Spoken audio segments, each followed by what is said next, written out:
What is going on, guys, and welcome back to some more XDefiant. So for today, we're going to be doing a complete overview of how to create a class in XDefiant. In this video, I'm going to be giving you guys the most important rule when it comes to creating a class, going over some of the best and worst attachments, going over the detailed stats and what you should be looking for, and even some great attachment combos all the way at the end, so make sure to stick around for that.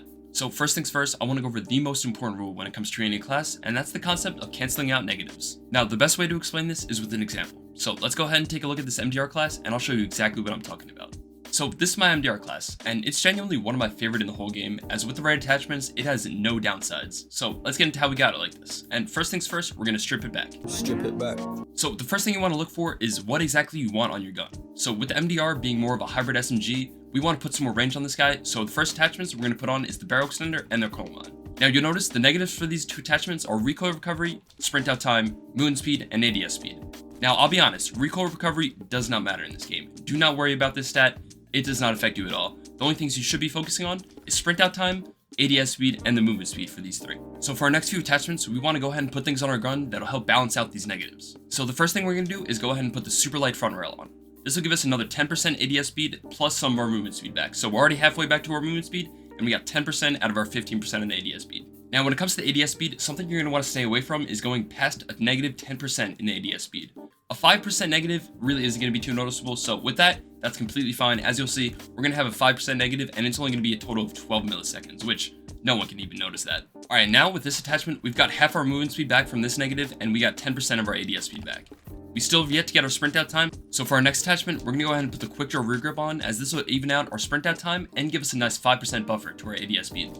And with that buffer, our next attachment can decrease our ADS speed, and we still won't have to worry about it. So for this next attachment, we're going to go ahead and put the lightweight stock on.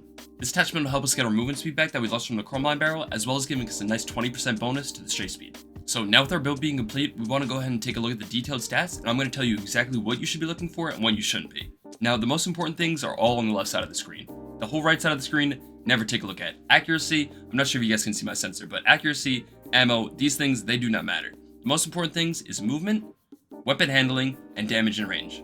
Bullet velocity, bullet penetration doesn't really matter too much, but those three things that I just mentioned, these most important things you should be looking for in every single class. So as you can see, with these attachments, the only thing that we care about that got negatively decreased was our ADS speed, with a total of 12 milliseconds. And like I said, that is absolutely nothing. You are not going to notice that in a gunfight.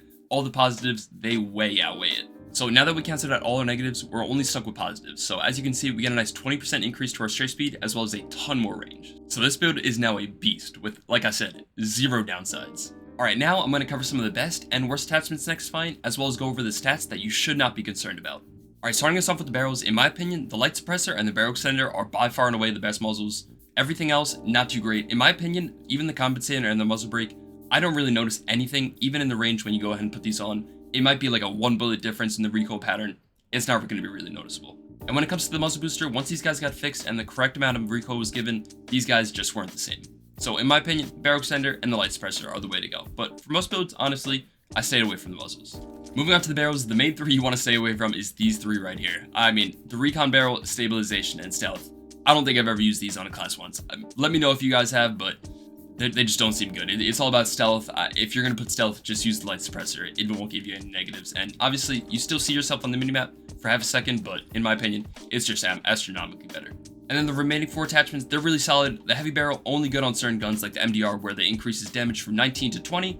But other than that, not going to be really one you want to use. For the lightweight, rapid fire, and chrome line, they're all really solid. It really just depends on what you want to go for. The rapid fire, obviously, like I said, once it got fixed, never been the same. So personally, I've been staying away from this one lately, and mostly using the chrome line and the lightweight. Alright, moving on to the front rails, there's two stats in here that you should just not be concerned about at all. So when it comes to these attachments, don't worry about them. These being the ADS stability and the recoil recovery. These do nothing. There was a test that came out when the game first released, and recoil recovery, it basically did nothing. And then ADS stability, I'm pretty sure that's just the idle sway that you're getting when you're in a gunfight. I don't think you're really going to notice that mid-gunfight. Personally, I never do. And then once again, the vertical grip, the hand stop, these recoil attachments, they're just not really worth it in my opinion. I don't really see use in them. And lastly, I want to talk about the leather wrap foregrip. In my opinion, you should never use this attachment. There's a way better option in the small vert. The only differences between the two is getting 5% less to the straight speed on the small vert, where you get the ADS speed back, but on the leather wrapped, you get negative 10% to the ADS speed. So in my opinion, just not worth it at all. Now when it comes to the best attachments for these guys, the best two in my opinion are the super light and the small vert. The pistol is also a great shout, especially on the shotguns. Definitely use the pistol grip. Alright, moving on to the optics, nothing crazy here. I mean, it's pretty simple. Use the 4x scope, it's the best sight in the game. not much else to say about that. Same thing with magazines, not too much to say about these guys. In my opinion, the quick mag is the best one. The fast mag is also pretty solid if you have a lot of ADS speed, especially on the P90, the fast mag is the way to go. Other SMGs, it could also be solid too. Now moving on to the rear grip, similar story with the front rails, as there's a bunch of attachments here that you're not really going to be concerned about. Rear coil recovery, ADS flinch control. No one cares about that. Don't even worry about these three in my opinion. And obviously they also give you some recoil control as well, but in my opinion, just not really worth it like I said. So that leaves you with these three, and the fabric, the quick draw, it's just way better in every way. And then the leather wrapped, this is also a great shot as well. If you want to just go ultra straight speed, I like using this a lot as well. Alright, and last but not least, we have the stocks. And if you've seen a video of mine, you already know my favorite stock in the game, it's the lightweight stock. This thing, it's insane. This 20% straight speed on every gun, it's pretty unbelievable. I highly rate this stock.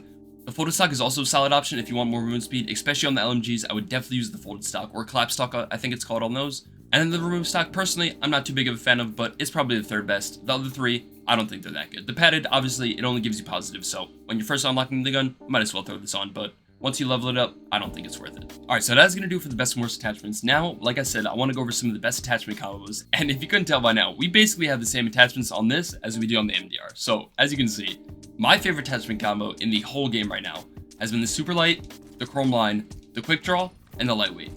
These four together, they really just mesh perfectly together. They cancel themselves out, and you only get left with positives. You get the straight speed, you get the range, all your ADS speed and movement speed is gotten back completely from the front rail and the rear grip. So personally, like I said, these four attachments, they've been my go-to. Another great attachment combo is using the lightweight barrel and the folded stock, as this will give you a total of a 10% movement speed. This is especially good on the LMGs. I use these on every single LMGs. It's a must in my opinion. The lightweight barrel and the collapse stock, but also, as you can see, we also use it on the marksman rifles, and these things, it's a ton of fun. I've been playing them on stream. I think we did a video with them a few days ago. The folded stock and the lightweight barrel on these guys are absolutely nuts. So try these guys out on the guns that have a ton of range, and let me know what you think. Alright, and last but not least, when it comes to the SMGs, my favorite attachment combo is the chrome line and the barrel extender. I love having the extra range. Personally, every single one of my SMGs, I use these. There's no excuses. I know some people like using the heavy barrel in the MP7. It does increase that 19 to 20 damage, so it is pretty solid, but in my opinion, like I said, I love having the range. So on every SMG, I like having these two attachments. Alright, that's going to do it for my combinations. If you guys have any combos of attachments that you really like, definitely let me know down in the comments. Alright, moving on to the pistols. Honestly, I wasn't going to cover these guys, but I noticed they all have the same attachments, so I might as well go over them really quickly. So first things first, the barrel extender, it's a must. Obviously, the pistols, they're not going to have enough range as it is, so putting a little bit more, it's always a plus. Next thing, obviously, put that on the quick mag. There's no negatives to that. Might as well use that. If you want, you can use a reflex. Personally, on most of them, I don't like using a reflex. I like just having the iron sights. Most of them are really solid. Alright, and the most important thing in my opinion is having the leather wrap rear grip, as this will give you another nice straight speed, and personally, I don't think the quick draw is really worth it. It's just overkill to the ADS speed. And then obviously, for the stocks, if you could put a stock on the pistol, might as well put the lightweight stock. I think this 93R is the only one that you can get a stock on, so don't really worry about that.